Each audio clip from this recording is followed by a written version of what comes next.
spirit's hunger! And still no one to match me!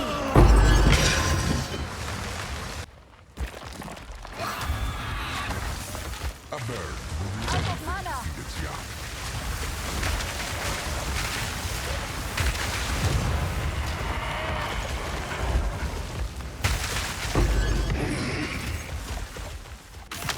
Form its form. Obliterated.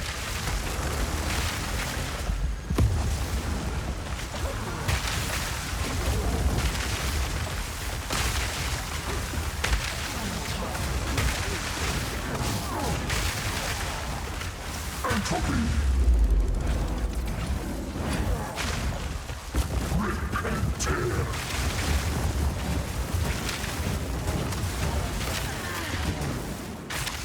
Chaos aim. Need mana! Still. Farcical.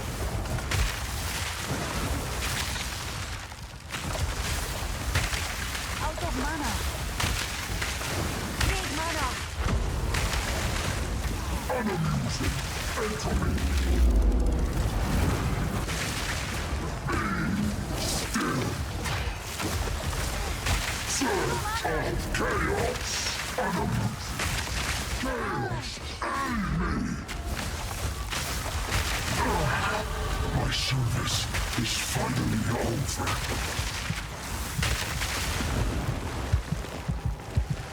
Hello, this is going to be a kind of rough build guide for this idea I had of a Valako's Charge Chronomancer. I say rough build guide because there's definitely some issues that need to be solved, but it will take some currency that I really don't kind of want to throw into this build right now. I've got a bunch of other ideas that I want to work on. So as you can see, my resistances are fucked, and the lightning res is for a reason. The rest of it is just because there's a kind of a lot of gear pressure that would use quite a bit of currency for you to solve it. So to start off, we'll talk about the most important item. The core item is lightning coil for the skill Valako's Charge. This is basically your damage. It triggers after you take a certain amount of lightning hit damage. It can target enemies within 3 meters. It chains. It can't shock, but it does have electrocution build up. It has a 1 second cooldown. And yeah, that's basically it. So the whole build revolves around hitting yourself to trigger this as consistently as possible. Now, one thing I will quickly mention, the stat requirements on the body armor themselves, 44 strength and 44 dex, is different than the stat requirements for the skill on the item. So the higher the level your skill, the more strength and dexterity you'll actually need, and if you don't meet the requirements for the skill itself, even if you do meet the requirements for the body armor, you won't be able to socket any support gems into it. So if you're having any issues with that, make sure that you're meeting the strength and dex requirements for the skill, not the body armor.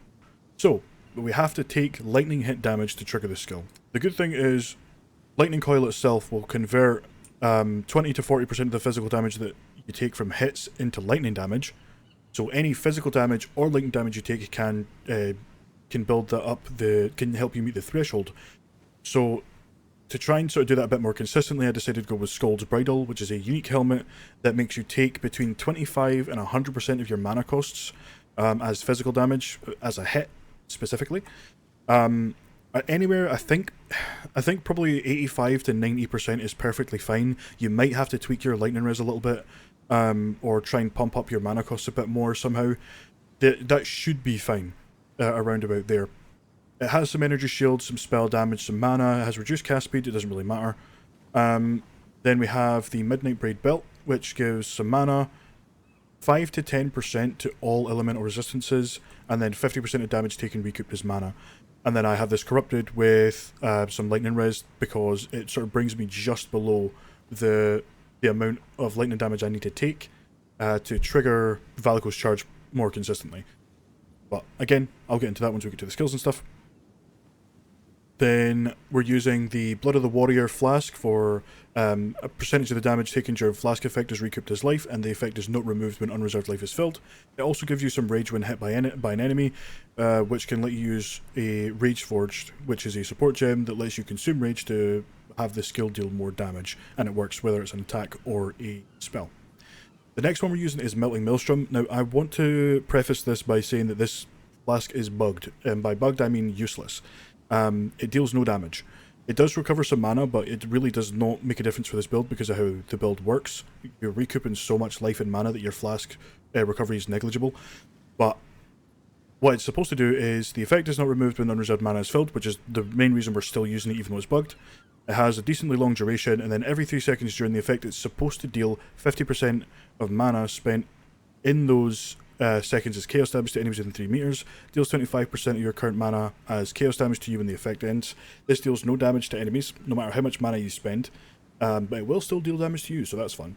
But the reason that we use this is because there's a node on the tree that gives you 10% mana recovery rate while a flask is active, and mana recovery rate is super strong for this build. For rare items, we have the rings are just life, mana, elemental resistances, and attributes to sort of make sure that you can hit the strength and dex requirements for the skill. I have these on breach rings so that I could get 40% quality on mana modifiers. You could probably lose a little bit of mana if you want to get your res capped a lot better. The amulet is flat energy shield, mana, intelligence, double recoup. This is pretty important to try and get your recoup percentages as high as possible. I could still get a better amulet here for life recoup. And then it has a dud prefix because we're using Eldritch Battery, and once your energy shield is converted to mana with Eldritch Battery, increases to maximum energy shield no longer apply, so something to keep in mind. I have allocated multitasking for cooldown recovery rate and a little bit of skill effect duration. Then the weapons are Dueling Wand specifically for Spellslinger. Then the stats are gain damages extra lightning damage, spell damage, maximum mana, intelligence. I have a dud suffix on this. Again, I could recraft these at some point. And then the last one is +3 to the level of all spell skills. Now, one thing you have to keep in mind is the higher you push the level of Valako's charge, the more lightning damage you'll have to take. So you kind of have to balance the level of the skill, your lightning resistance, and the amount of mana that your skills cost. It can get a bit annoying, and there's some math involved, but I'm too caveman brain to bother with that, so you'll have to do what I did and just kind of go by feeling and testing and things like that if you want to try this out. Then the other weapon is a Wrath Scepter, or the Fulmination skill. This is spirit, mana regeneration rate, and intelligence. You want around about 130 spirit. I have 128, but I've also qualityed 2 of the reservations to get a little bit of spirit back. So you want around about 130 is the most comfortable. There's a weapon swap exclusively for Sigil of Power. I don't use it too often, but it's good if you have the time to set up before a boss. You can throw down Sigil of Power and then start stacking up the stages, and then once the boss becomes targetable, you can just dump all your damage into it. The gloves are just energy shield, mana, a little bit of life, resistances, and then some strength and intelligence, just again to meet requirements. And then the last thing is extremely expensive, and part of the reason why I don't want to put any more currency into this is because these boots were around about 10 to 12 divines to craft, or maybe more, and they are not worth it. At least for this build specifically. For other builds, it's great, but for this build, I would only do this if you love the build and you want to go into kind of more min-max territory and you want to dump a whole bunch of currency into it. Because these give 30% movement speed, T1 energy shield prefixes, T1 energy shield recharge rate, which was a mistake, 100% increased effect of socketed items, and then some fire and chaos res. The reason that I crafted these was so that I could get 2 sockets on an exceptional base, and then get a bunch of effect out of these 10% increased speed of recoup effects. But after some testing, these boots that I bought for 25 exalts were just as good. Because there's only like so much recoup speed that you can get before it becomes a little bit harder to notice in just normal gameplay. So these are literally just a pair of corrupted boots with 2 sockets, some movement speed, a lot less energy shield, but a big chunk of mana, then some resistances to get closer to cap, and then some strength and dex. This was just on the boots. So that's an option, probably a better option, and again, unless you want to go kind of into min-max territory. Besides the charms, which are just a Thawing Charm for freeze because it's annoying, and then an Amethyst Charm for chaos res, that covers the skills, or sorry, the items. Now, Again, the resistances are kind of cooked. I could get these better by crafting better rings. 1600 life, just under 3500 mana, and my Chaos Rise is cooked, sorry. We have 46% of damage taken recouped as life, 20% of physical damage taken recouped as life, because you still take a good chunk of physical damage from Skuld's Bridle, and then 113% of damage recouped as mana. So that covers the items and sort of a kind of an overview of the character sheet. Now, the Ascendancy is the Chronomancer. The reason that we use Chronomancer is for the Rapid River Ascendancy node. Recoup effects instead occur over 4 seconds. Default is 8 seconds, so this is just basically is kind of build enabling for the setup at least. Then that was the first one I took. Then the second one was Quicksand Hourglass. This gives a buff where you'll get a buff that gives 60% cast speed and 1% increased area of effect, and then over the next 10 seconds the cast speed will go down and the area of effect will go up, and they'll kind of go back and forth every 10 seconds. You don't really care too much about cast speed, but the area of effect will apply to the targeting range of Valako's charge. Then I've got now and again for skills have a 33% chance to not consume a cooldown when used. This really is not like super important. You'll almost never notice this, that I could tell anyway, because you're kind of gated by how fast you can recoup mana, and so you'll kind of bottom out your mana, then cast, and then that kind of limits how fast you can cast. But if you hit points where you get a shitload of recoup, then this should be pretty consistent.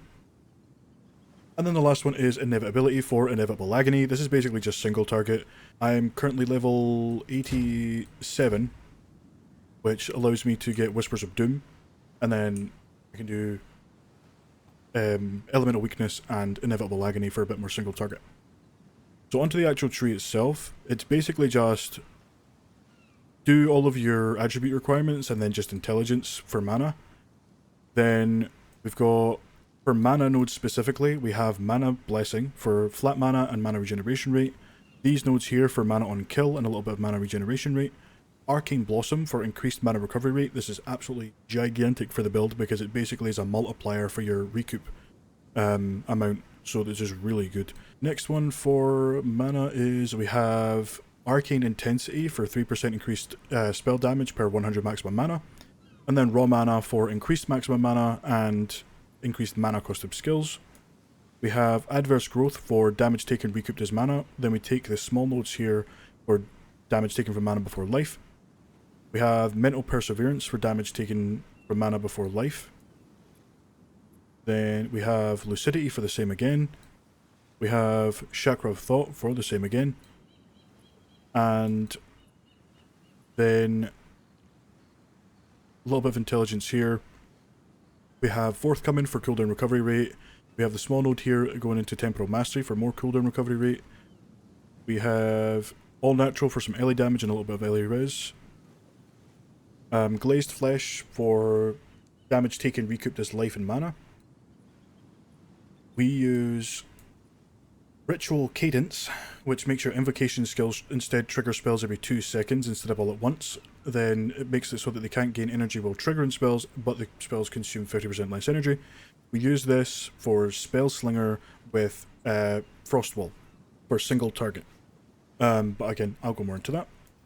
Then for damage nodes, we have Archon of the Storm for Lightning Archon. Lightning Archon is a buff, lasts 12 seconds by default, but 10 seconds with the current setup that we have. 25% more lightning damage to spells, convert 100% of elemental damage to spells to lightning damage, cannot deal non-lightning damage to spells, and hits with spells have 100% more shock chance. This doesn't really matter too much because we get guaranteed shock from Lightning Warp, and then we're not dealing any non-lightning damage once conversion happens. Then we have Lightning Quick for increased lightning damage and increased attack and cast speed with lightning skills. Branching Bolts for 60% chance for lightning skills to chain in additional time. Then using a Controlled Metamorphosis for the next 3 nodes, we have Wildstorm for 15% more maximum damage. We have Electric Blood for 1% to maximum lightning res, which we'll never see, but it's just for 50% reduced effective shock on you.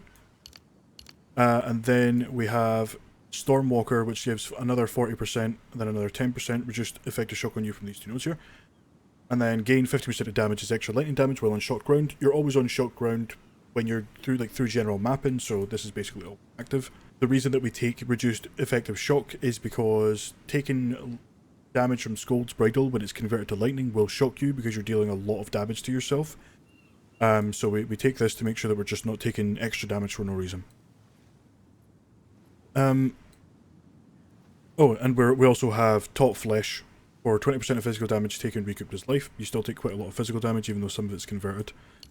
We have Whispers of Doom for an additional curse.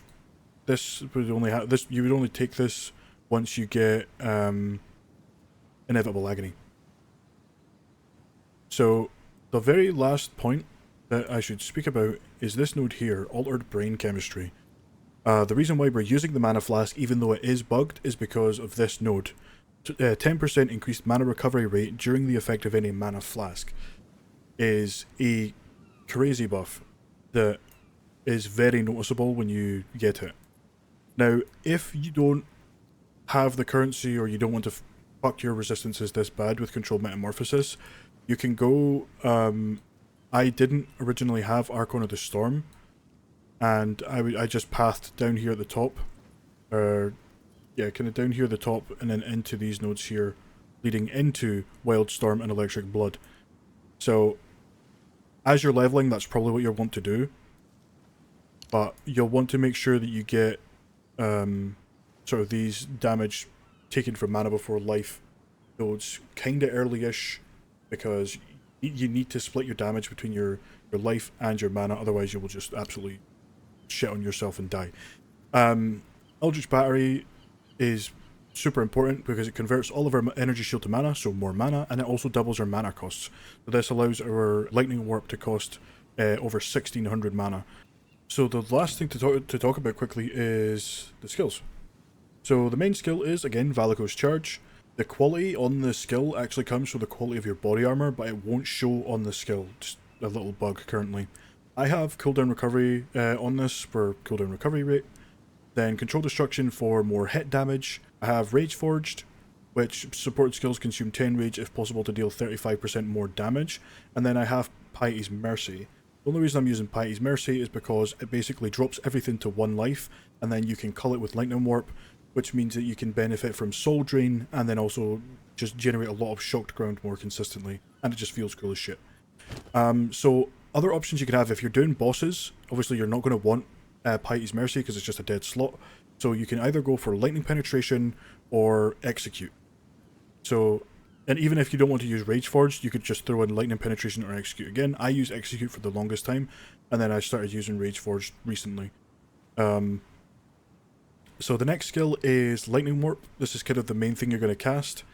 We use this with Zenith 2, specifically Zenith 2, where the line 25% of supported skill costs are recouped as mana. This is super important because it basically means that, well, you're pushing your mana cost super high. This is going to give you 25% of that back over X number of seconds, depending on your recoup speed.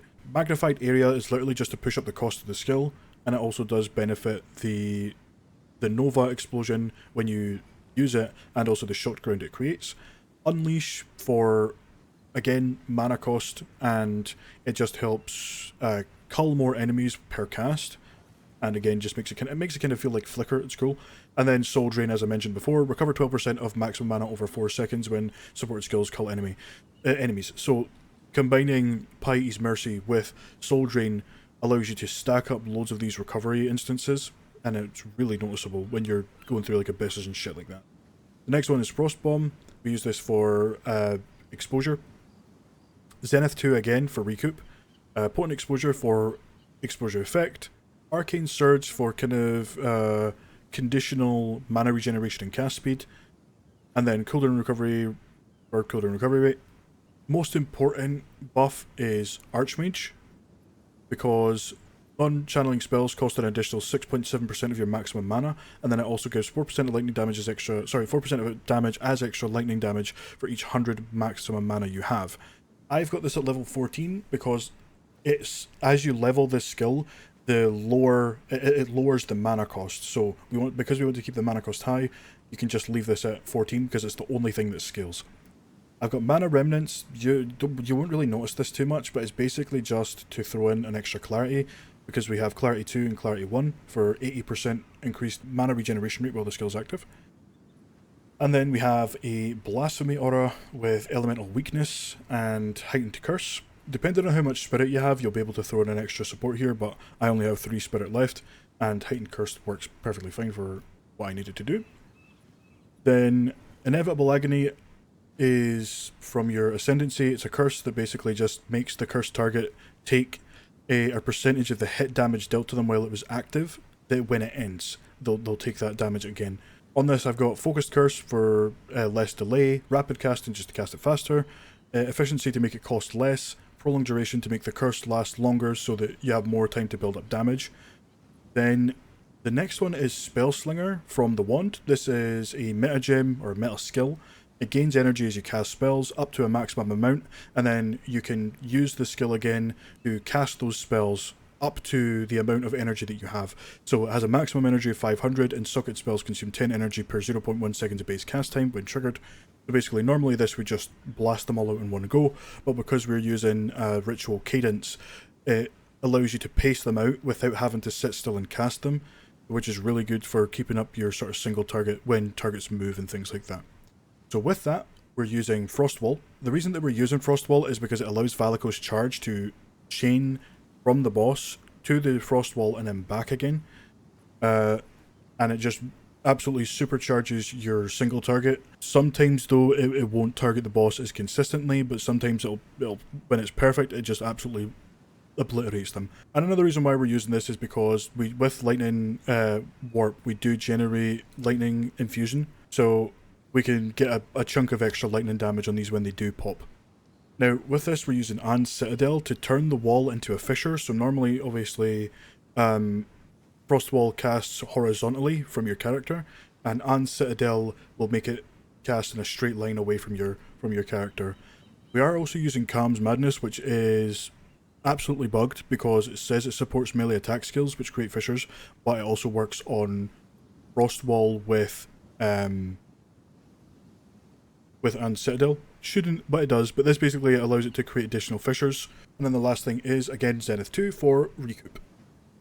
Then we're using Fulmination, which we get from the Scepter. This is, while it's active, the first time any skill hits a shocked enemy within your presence, that skill also hits other shocked enemies in your presence up to a maximum.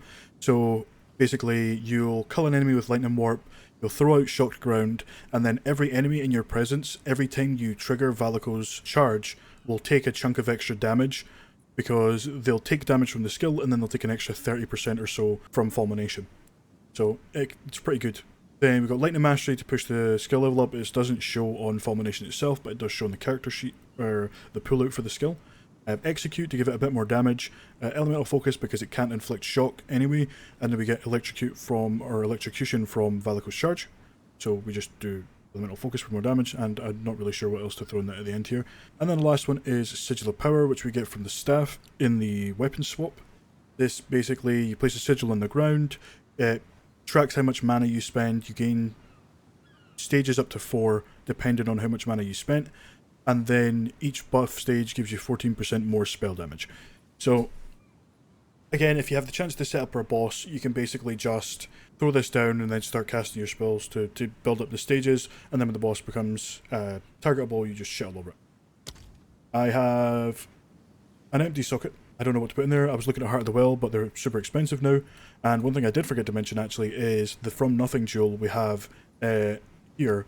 Passives and Radius of Eldritch Battery can be allocated without being connected to your tree. This means that we can get Arcane Intensity, Raw Mana, Lightning Quick, and Branching Bolts. If you don't have the currency to pick this up, you can basically just drop Lightning Quick and Branching Bolts and then just path up to these nodes here. But yeah, that's what I want to do with that. If I got another level, I would maybe take Invigorating Archon, because it would give you more elemental resistances and more movement speed, but you can have, again, you would have to be careful how much lightning res you got. But that's basically the gist of it. It's kind of scuffed, but it's super fun. If you decide to try it, let me know how it goes. If you have any questions about anything at all, just leave a comment and I'll reply to it, even if it's nothing to do with the build itself and just the game.